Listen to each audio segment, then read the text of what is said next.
और ये मैं अच्छी तरह जानता हूं कि अगर इस देश के लिए कोई खतरा है तो मोदी से बढ़कर कोई नहीं है, क्योंकि वो सारे चुनावों से पहले एक न एक षड्यंत्र करते रहे हैं। और सिर्फ ये मोदी तक सीमित नहीं है, ये आरएसएस की जड़ तक जाता है।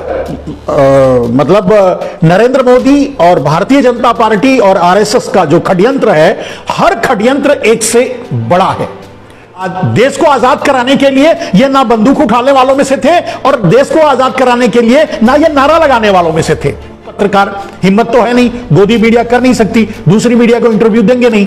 अगर सीधे सवाल किया जाए कि मोदी जी आप उस समय जम्मू कश्मीर के प्रभारी थे, जैसे मान लीजिए कि उत्तर प्रदेश का चुनाव हो रहा है या राजनीतिक प्रभारी कौन है, तो उस समय नरेंद्र मोदी भारतीय जनता पार्टी की तरफ से कश्मीर के प्रभारी थे।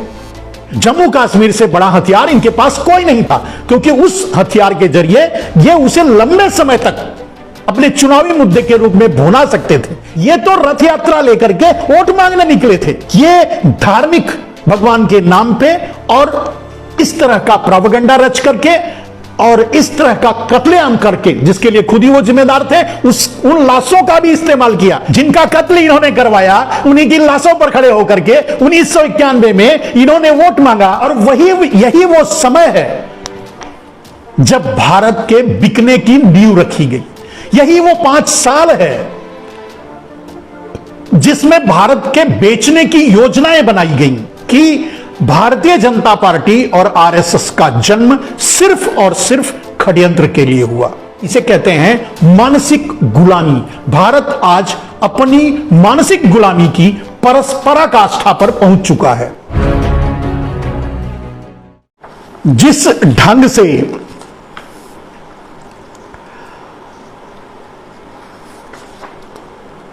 भारतीय जनता पार्टी अपना काम कर रही है, अपना एजेंडा सेट कर रही है, 2024 की तैयारी कर रही है, उसको देखकर आप भी हैरत में होंगे और पूरा देश आश्चर्य में है। तो आज इसी कुछ मुद्दों को लेकर के, कुछ विषयों को लेकर के आपके सामने हाजिर हुआ हूं। और जैसा कि मैं हमेशा कहता हूं मेरे दोस्तों कि मैं मोदी पर बहुत से लाइव करता हूं, मोदी पर बहुत सी बातें आप तक पहुंचाने की कोशिश करता हूं। और यह मैं अच्छी तरह जानता हूं कि अगर इस देश के लिए कोई खतरा है तो मोदी से बढ़कर कोई नहीं है। यह सारी बात जानने के बाद भी आज तक मैंने जितना आप लोगों के सामने रखा, ऐतिहासिक रूप से वो छोटा पड़ता जा रहा है। कहने का अर्थ मैं जो कहना चाहता हूं मेरे दोस्त, आज जो मैं आप लोगों को फिर से मैं द कश्मीर फाइल्स के मुद्दे को लेकर के आरएसएस और मोदी के षड्यंत्र को आपके सामने रखूंगा। लेकिन इसमें बहुत से ऐसे तथ्य आपके सामने होंगे जिसे आज तक आप कभी कहीं किसी प्लेटफॉर्म पे नहीं सुना होगा और नहीं जाना होगा। और आज यह भी मैं बता देता हूं मेरे दोस्तों, अभी भी मेरा अध्ययन अधूरा है। माने बहुत कम दूर तक मैं पहुंचा हूं नरेंद्र मोदी और अंतरराष्ट्रीय राष्ट्रीय षड्यंत्र को समझने में, लेकिन जितना समझाऊं उतना मैं आप तक पहुंचा देना चाहता हूं। इसके बाद भी अभी जो आज मैं आपके सामने लाइव रखूंगा, आपके सामने अपने विचार रखूंगा, इसके अलावा भी मैं कम से कम 1, 2, 3 इसी मुद्दे को लेकर, कश्मीर फाइल्स के मुद्दे को लेकर के आपके सामने और भी लाइव रखूंगा, क्योंकि वो सारे चुनावों से पहले एक न एक षड्यंत्र करते रहे हैं। और सिर्फ ये मोदी तक सीमित नहीं है, ये आरएसएस की जड़ तक जाता है। तो अब इन षड्यंत्रों का अगर मैं खुलासा कर रहा हूं, आप समझिए कि मैं अपने आप से मैं खुद कह रहा हूं कि मैं खुद भी लग रहा है कि मैं एक विद्यार्थी की तरह इतिहास को फिर से पढ़ रहा हूं। इतना खतरनाक है। और जब जिसका आग इतना खतरनाक होगा, उसका आगे जाते जाते अंत तो होगा। हर उद्भव का अंत तो जरूर होता है, अंत तो होना ही है। हर भस्मासुर का अंत होता है, हर अच्छे बुरे कर्म का अंत होता है। जो जिसका आदि होता है उसका अंत निश्चित उसी समय हो जाता है जब आदि यानी शुरुआत होता है। तो ये आरएसएस का भी, भारतीय जनता पार्टी का भी शुरुआत तो हो गया, लेकिन एक न एक स्टेज पे षड्यंत्र का अंत तो होगा। कितना समय लगेगा, कितना दिन लगेगा, वो अलग बात है। मेरे दोस्तों, एक षड्यंत्र रच करके जब 250-300 साल अंग्रेज राज्य करते चले गए, भारत उसमें फंसता चला गया, और यहां तक कि एक तरह से भारत ने स्वीकार कर लिया कि नहीं, हमें अंग्रेजों की जरूरत है, या अंग्रेजों के बगैर हमारा नहीं चल सकता, या अंग्रेज ही हमें चला सकते हैं। इस तरह की जब मानसिकता बन गई, तब कहीं जाकर के 250-300 साल बाद, 250 लगभग 250 साल बाद, 16वीं 17वीं 18वीं 19वीं 17वीं 18वीं 19वीं का लगभग 300 साल बाद, तब जाकर के देश ये समझ पाया कि अरे हम तो गुलाम हो गए, षड्यंत्र हमारे साथ रचा गया। उतने दिन लग गए समझने में।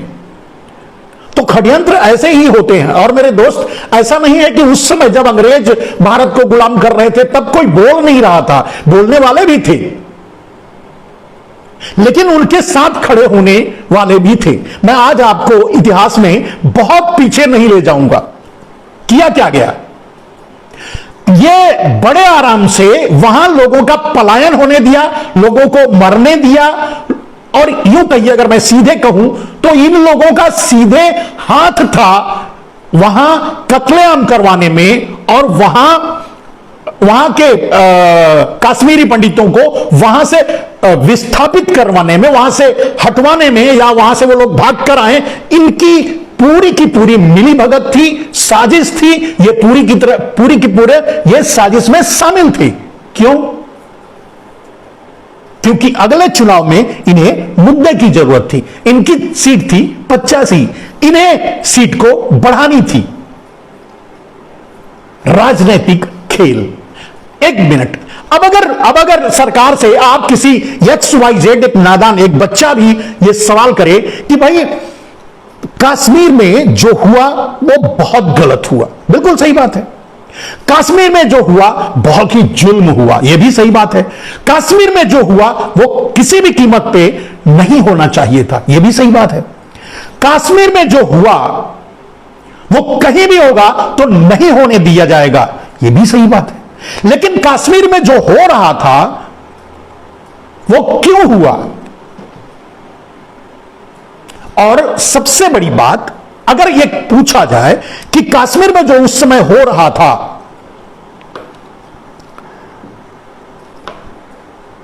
उन्नीस 1990 में, यह 89 से सरकार चला रहे थे, एक साल आप समझ लीजिए। तो 1990 में जो भी कश्मीर में हो रहा था उसे कौन रोक सकता था? आप एक साधारण सा सवाल कर लीजिए किसी से भी। देखिए, कश्मीर फाइल बनी, कश्मीर फाइल लोग देख रहे हैं, बड़ा आनंद ले रहे हैं, बड़ा दुखी हो रहे हैं, बहुत आंसू गिर रहे हैं, बाल्टियों की जरूरत पड़ रही है उनको, उनका आंसू रोकने के लिए। ये आखिर ये आंसू और ये दुख इस फिल्म के बाद हुआ?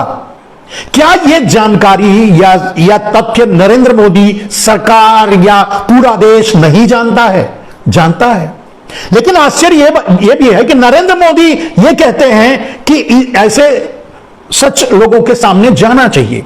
अच्छी बात है, इसके अलावा बहुत से सच हैं वो जाना चाहिए। तो आज अगर नरेंद्र मोदी से सवाल सीधे किया जाए, कोई पत्रकार, हिम्मत तो है नहीं, गोदी मीडिया कर नहीं सकती, दूसरी मीडिया को इंटरव्यू देंगे नहीं, अगर सीधे सवाल किया जाए कि मोदी जी आप उस समय जम्मू कश्मीर के प्रभारी थे, वहां भारतीय जनता पार्टी के समर्थन से सेंट्रल में सरकार थी, जम्मू कश्मीर में कोई सरकार नहीं थी, यानी राज्यपाल का राज था। राज्यपाल आपके कोटे का जगमोहन जी थे, तो यह घटना क्यों हुई, और अगर यह हुई ऐसा हो रहा था तो इस घटना को रोकने की जिम्मेदारी किसकी थी, और अगर इस घटना को रोका नहीं गया तो इसके पीछे का क्या राज है, क्यों नहीं रोका गया, इस घटना को होने दिया गया, क्यों होने दिया गया? क्या इसलिए कि आगे अब वीपी सिंह की कमजोर सरकार है, आपके बल पे चल रही है, कभी भी आप उस सरकार को गिरा करके इसी बात का हिंदुओं के पलायन को मुद्दा बना करके आप चुनाव लड़ेंगे और पूर्ण बहुमत से आपकी सरकार बन जाएगी, सिर्फ इसलिए? दूसरा और क्या कारण है आप बताइए?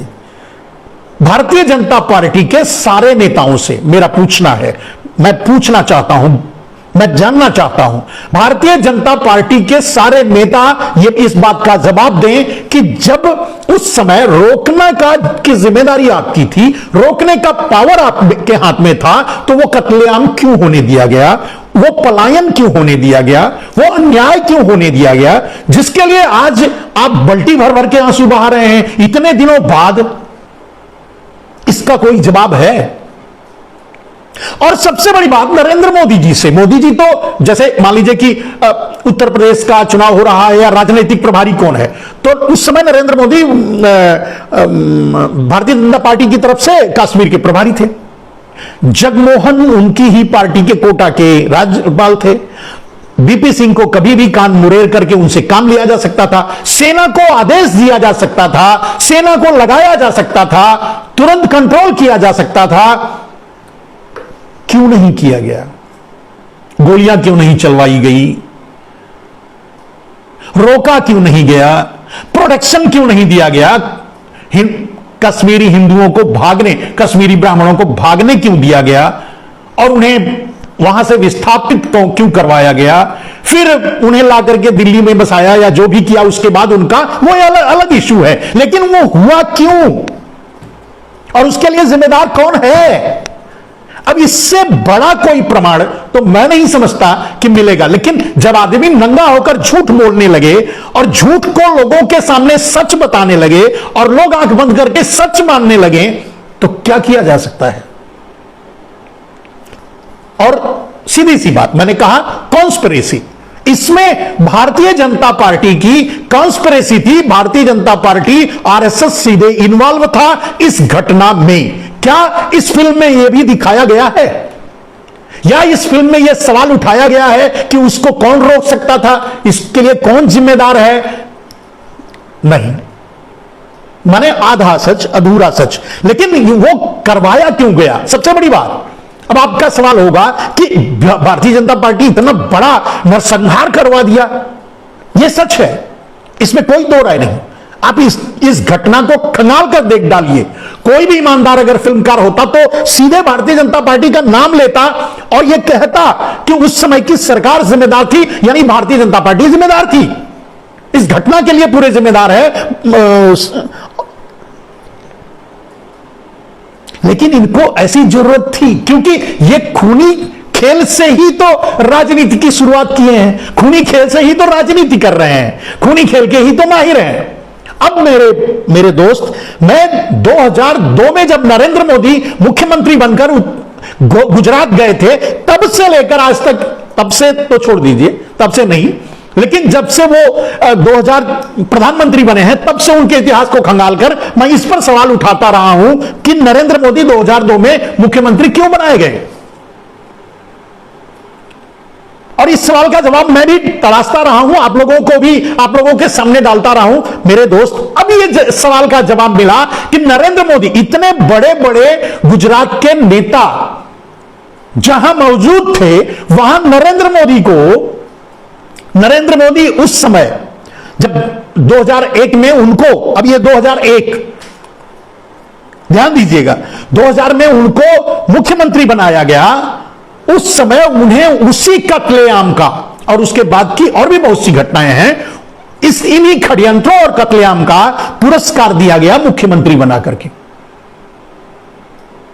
ये साबित नरेंद्र मोदी ने पहले बार ही ये साबित कर दिया कि वो कुछ भी कर सकते हैं राजनीतिक सफलता के लिए। और ये इसमें अगर आपको या देश के किसी भी आदमी को यह लगता है कि इसमें नरेंद्र मोदी शामिल नहीं हो सकते, तो उससे सबसे पहले यह जवाब देना होगा क्यों नहीं हो सकते।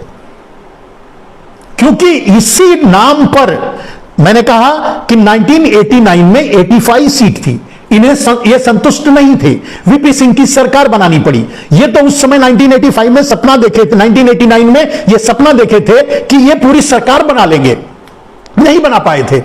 तो इनका सपना था केंद्र की सत्ता में आना। केंद्र की सत्ता में आने के लिए जम्मू कश्मीर से बड़ा हथियार इनके पास कोई नहीं था, क्योंकि उस हथियार के जरिए ये उसे लंबे समय तक अपने चुनावी मुद्दे के रूप में भुना सकते थे। इसके लिए ये पूरा का पूरा षड्यंत्र आरएसएस ने रचा और यह कांड करवाया। यानी कश्मीर फाइल का अगर कोई डायरेक्टर है, प्रोड्यूसर है, कहानीकार है, रचयिता है, माने रियल द कश्मीर फाइल की बात कर रहा हूं मैं। ये तो फिल्म जो आप देख रहे हैं, फिल्म देख रहे हैं, जो रियल अगर कोई प्रोड्यूसर, डायरेक्टर और अगर कोई है तो वो थे नरेंद्र मोदी, क्योंकि वहां के प्रभारी थे। और उनकी मास्टर मतलब डिजास्टर से कैसे राजनीति की जाती है, लोगों को मारकर, मरवाकर, कत्लेआम करके कैसे राजनीति की जाती है, उन्होंने बाद में साबित किया है। ऐसा नहीं है कि वो एक घटना थी और उस घटना के बाद कभी ऐसा नहीं हुआ। जितने भी घटनाएं हुई हैं आपको मैं कई बार बता चुका हूं, आगे भी बताऊंगा, बताता रहूंगा कि कब कब कैसे कैसे उन्होंने कत्ल को, खून को, लाशों को उन्होंने हथियार बनाया है अपनी राजनीतिक महत्वाकांक्षा को पूरा करने के लिए। तो उस समय अगर नरेंद्र मोदी प्रभारी थे, जगमोहन राज्यपाल थे, सरकार अगर इनडायरेक्टली कहा जाए तो भारतीय जनता पार्टी की थी, तो जिम्मेदारी उनकी बनती है और यह काम उन्होंने ही करवाया था। बाद में इसका पारितोषिक उनको क्या मिला आप कहेंगे कि तो फिर क्या फायदा उठाया उन्होंने इसका। तो उस समय यह काम तो होने दिया और इस मतलब जो कश्मीर फाइल बन गई यानी कत्लेआम हो गया कश्मीर में, उसको होने दिया, चुपचाप देखा, कुछ भी नहीं किया। और मेरे दोस्त मतलब जो रिकॉर्ड के अनुसार इसके विपक्ष में मतलब इसके विरोध में संसद में कांग्रेस पार्टी के राजीव गांधी ने संसद का घेराव किया था कि जम्मू कश्मीर में कार्रवाई की जाए, और भारतीय जनता पार्टी सरकार में थी, वो नहीं बोल रही थी कि कार्रवाई की जाए और नहीं कर रही थी, नहीं करवा रही थी। एक सेकंड में कर सकती थी, एक सेकंड में करवा सकती थी। आपको कुछ समझ में आ रहा है? मैं समझता हूं आप समझदार हैं और समझ रहे हैं और दूसरों तक भी पहुंचाएंगे। तो उसको इन्होंने जानबूझकर इसलिए होने दिया कि उसका इस्तेमाल वो अब 85 सीट से बहुमत तक ले आने के लिए उन्होंने हिंदुओं का, कश्मीरी हिंदुओं का कत्लेआम करवाया मिलकर के। ऐसी मिलीभगत बहुत हुई है, आगे आपको समझ में आ जाएगी। फिर क्या हुआ मेरे दोस्त? फिर आगे चुनाव होता है, 85 सीट। फिर इसके बाद दोस्तों चुनाव होता है 1991 में। ये 1990 में 19 जनवरी को जब ये घटना हुई तब इन्होंने कोई एक्शन नहीं लिया, बल्कि यह समझ लीजिए कि इनडायरेक्टली इनका समर्थन था कि जम्मू कश्मीर में कत्लेआम हो, हिंदुओं को मारा जाए, वहां से पलायन किया जाए और इसे बाद में हम चुनावी मुद्दा बनाएंगे। अब इसका दूसरा प्रमाण क्या है? अगले 9 महीने तक ये चुपचाप उसी सरकार में शामिल रहे, इन्हें एक भी आंसू नहीं गिरा। भारतीय जनता पार्टी के किसी नेता को, इंक्लूडिंग नरेंद्र मोदी प्रभारी, किसी भी नेता को एक भी आंसू नहीं गिरा, एक भी आंसू नहीं रोए, कोई दुख दर्द नहीं हुआ कश्मीरी पंडितों से, कोई हमदर्दी नहीं हुई और 9 साल तक ये सरकार में बने रहे। 9 महीने तक ये सरकार में बने रहे। उसके बाद ये सरकार से तब समर्थन वापस लिया मेरे दोस्तों, एक छोटे से मुद्दे पर। मुद्दा क्या था? अब इनको लगा कि इतने देर तक, अब इधर आडवाणी रथ लेकर निकल गए, रथ लेकर घूम रहे थे, चुनाव में वोट मांग रहे थे, वहां कश्मीर में कत्लेआम हो गया, हिंदू मारे गए हुआ, लेकिन उन सब पर उनको कोई आंसू नहीं थे, कोई तकलीफ नहीं थी। ये तो रथ यात्रा लेकर के वोट मांगने निकले थे। और जब वोट मांगने निकले, क्योंकि अब एक तो फायदा उसका मिलना था, अभी उस पर चुप थे, वो करवा दिया, वो कांड करवा दिया, उसका इस्तेमाल बाद में करेंगे। अब रथ यात्रा लेकर वोट मांगने निकले, तो जब इनके रथ को, आडवाणी के रथ को रोक लिया गया, तब इन्होंने वीपी सिंह की सरकार से इस्तीफा ले लिया।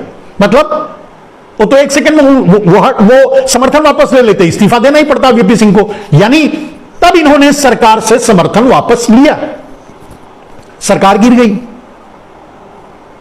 सरकार गिर गई, इन्होंने सरकार इसलिए गिराई कि अब सही मुद्दा है, मैं राम जन्मभूमि के नाम पे रथ लेकर घूम रहा था, यह मुद्दा मेरे पास आ गया, अब इसके नाम पे मुझे वोट मिलेगा, और उधर हिंदुओं का पलायन हुआ है, उसको भी मुद्दा बनाऊंगा और सत्ता में काबिज हो जाऊंगा। तो 1991 में इन्होंने यही 2 मुद्दे पर चुनाव लड़ा।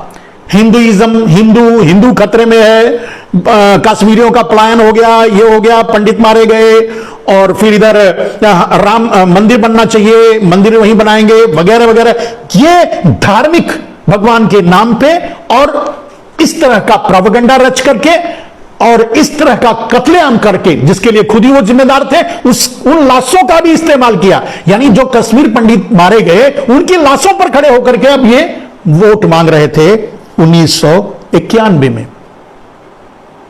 जिनका कत्ल इन्होंने करवाया, उन्हीं की लाशों पर खड़े होकर के 1991 में इन्होंने वोट मांगा। दुर्भाग्य से तब भी इनके हाथ कुछ नहीं लगा, तब भी ये 120 सीट पर अटक गए।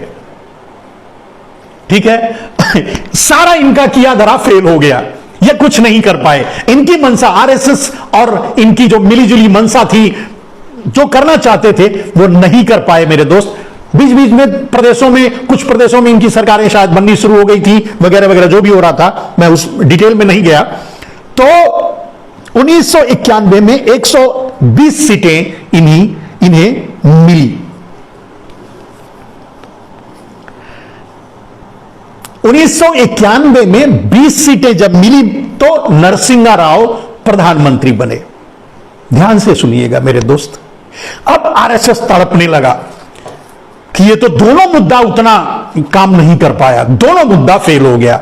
हमने इतने हिंदुओं को भी मरवा दिया, हमने इतनी लाशें गिरवा दी, उन लाशों पर खड़े होकर वोट मांगा, राम मंदिर के नाम पे वोट मांगा, फिर भी कुछ हुआ नहीं, 120 से पर आके अटक गए। तब लोगों में इतनी मूर्खता नहीं आई थी, शायद ये मैं कह सकता हूं। लोग इतने मतलब मूर्ख नहीं बने थे, इतने जाहिल नहीं बने थे, जिससे शायद वो समझ रहे थे, शायद इनके मुद्दे को नकार भी रहे थे, जिसके कारण ये 120 तक जाते जाते अटक गए। नरसिंहा राव की सरकार बनी और तब इन्होंने, यानी आरएसएस ने और इन सब ने मिलकर के फिर एक कांड किया। वो अच्छा है, वो बुरा है, वो क्या बोलते हैं, कोर्ट ने क्या फैसला दिया, इन सब बातों से नहीं, मैं नहीं जाता हूं। फिर उस एक ऐसे मुद्दे को इन्होंने, एक ऐसे कांड को इन्होंने जन्म दिया जिसके जरिए ये कम से कम अगली बार तो जरूर पहुंच जाते संसद में और सरकार बना लेते। इन्होंने एक और कांड किया, इन्होंने बाबरी, तथा कथित बाबरी मस्जिद को गिराया। तथा कथित इसलिए कह रहा हूं क्योंकि कुछ और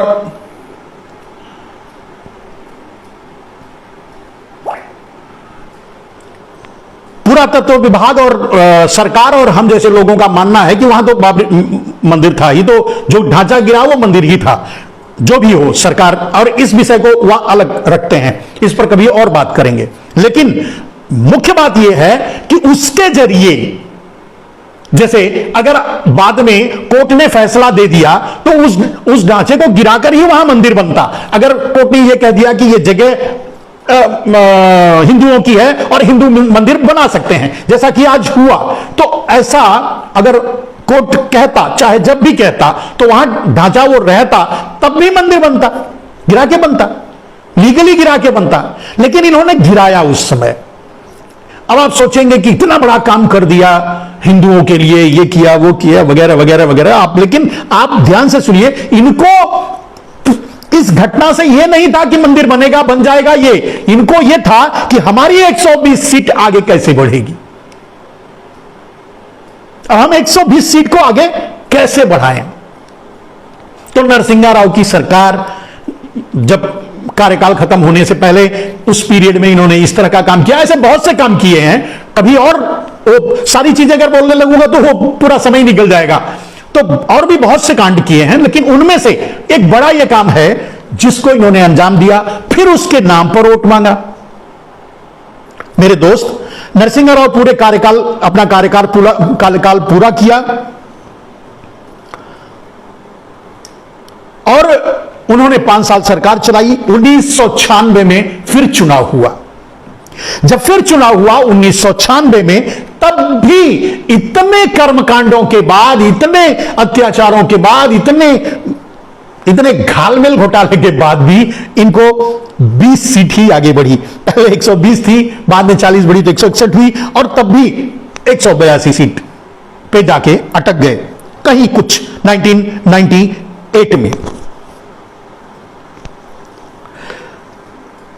मेरे दोस्त, बाबरी मस्जिद का नाम लेकर के और दूसरा सब कुछ लेकर के भी इनको 1996 में 161 सीट, यानी सिर्फ 40 सीट बढ़ी, कोई बहुत ज्यादा सफलता नहीं मिली। फिर ये, क्योंकि सरकार सत्ता में किसी को स्पष्ट बहुमत नहीं मिला था, लेकिन जोड़ तोड़ करके फिर वाजपेयी ने 13 दिन की सरकार बनाई। इनका सपना अब धीरे धीरे पूरा हुआ लगता है।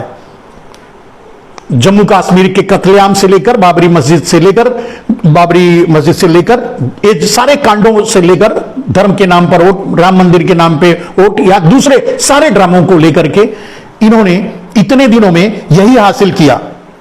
तो 13 दिन की ये मिलीजुली सरकार बनाए। 13 दिन के बाद इनको इस्तीफा देना पड़ा, बड़ी तकलीफ हुई। फिर किसी तरह सरकार चली, 1.5-2 साल दूसरे मंत्री रहे, उन पर मैं नहीं जाऊंगा, नहीं तो टाइम बर्बाद होगा आपका। 1998 में फिर चुनाव हुआ। इसके बीच में भी इसी तरह के षड्यंत्र ये रचते रहे, काम करते रहे, और उन्हीं के नाम पर, मतलब हिंदुत्व और कत्लेआम या इन सब चीजों पर, या लाशों पर खड़े होकर इसी पर ये वोट मांगते रहे। और 1998 मध्यावधि चुनाव हुआ, 1998 में ये 182 सीटों तक पहुंचे, फिर भी दूर रह गए। मेरे दोस्त, जब 1998 में 182 सीटों तक पहुंचे और किसी तरह जोड़ तोड़कर सरकार बनाई, वो सरकार चली 13 महीने, 413 दिन।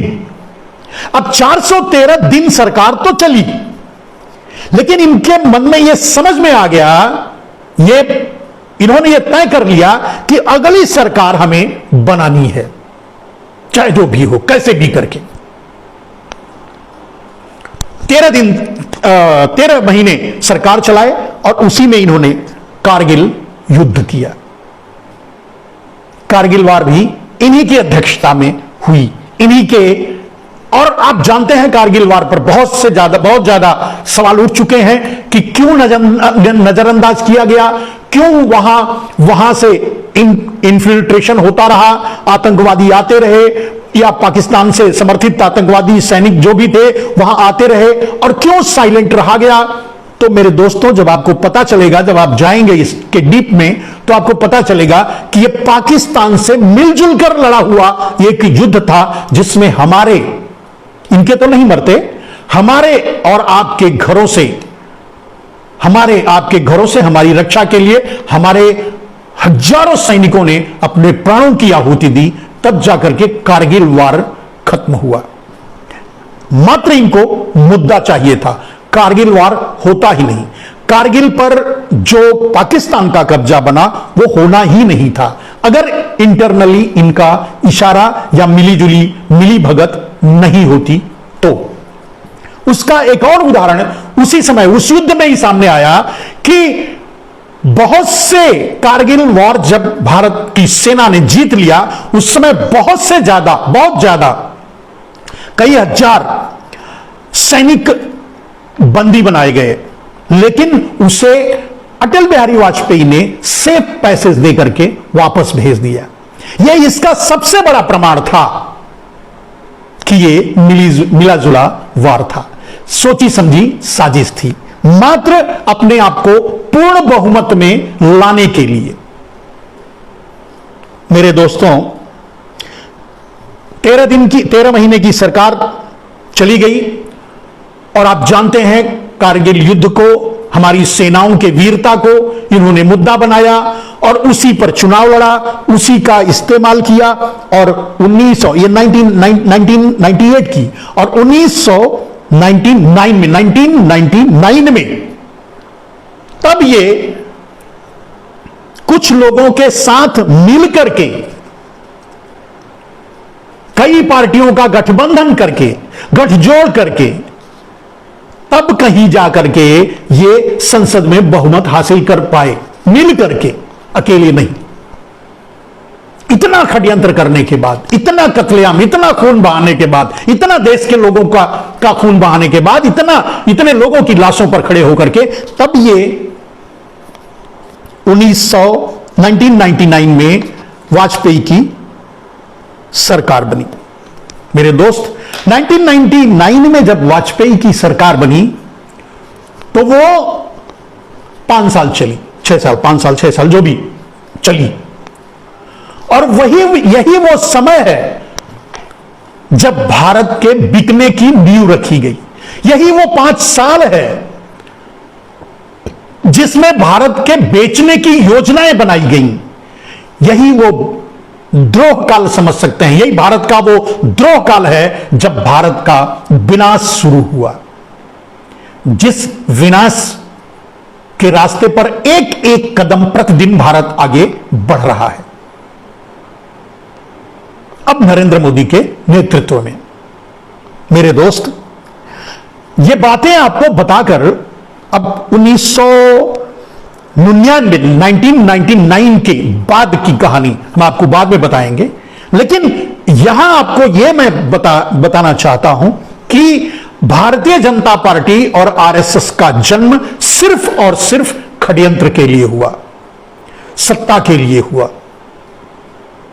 किसी भी कीमत पे सत्ता को हासिल करने के लिए हुआ। और जिसने प्रूव किया कि वो कुछ भी कर सकता है, उसी को वही आज प्रधानमंत्री है। यानी 1990 में, 19 जनवरी 1990 में जब नरेंद्र मोदी प्रभारी थे जम्मू कश्मीर के, उस कत्लेआम का जो संरचना रची नरेंद्र मोदी ने, उन्होंने अपने आकाओं को यह साबित कर दिया, बता दिया कि वो कुछ भी कर सकते हैं सत्ता हासिल करने के लिए। फिर यहीं से उन पर निगाह रखी जाने लगी, यहीं से उनका चयन हो गया था और कालांतर में आगे चल करके 2001 में सभी नेताओं को दरकिनार कर इन्हें गुजरात का मुख्यमंत्री बनाया गया। मेरे दोस्त, गुजरात का मुख्यमंत्री बनाने का जो मंसूबा इनका था, जो आरएसएस का और इसके पीछे जो लोग थे उनका जो मंसूबा था, उसको इन्होंने पूरा भी किया। जैसे इन्होंने कश्मीर में कत्लेआम करवाया था, वैसे ही गुजरात में दंगा करवाया और उस दंगे की लाशों, दंगे में मरे हुए लोगों की लाशों पर खड़े होकर के वोट मांगा और 2002 में फिर से मुख्यमंत्री बने। इन लाशों को बिछाने के ठीक 6 महीने बाद चुनाव हुआ और वो चुनाव जीत गए। मेरे दोस्त, इसके बाद की कहानी कंटिन्यू दूसरे दिन अगले एपिसोड में। इसके बाद की कहानी तो और भी भयानक है। ये तो कुछ भी नहीं है। अब अगर कश्मीर फाइल कोई ईमानदारी से बनाए तो मैं समझता हूं कि भारतीय जनता पार्टी एक दिन भी सत्ता में नहीं बैठ सकती। लेकिन बनाएगा कौन, उठाएगा कौन? जब झूठ का पहाड़ खड़ा कर दिया जाए आपके सामने तो सच सिसक कर रह जाता है। हम जैसे लोग उसके लिए बोलते हैं, सच लाते हैं, सामने लाते हैं। कितने लोग सुनते हैं, कितने लोग समझ पाते हैं? आज पूरा देश समझने के लिए ही तैयार नहीं है कि उसके साथ क्या षड्यंत्र किया जा रहा है।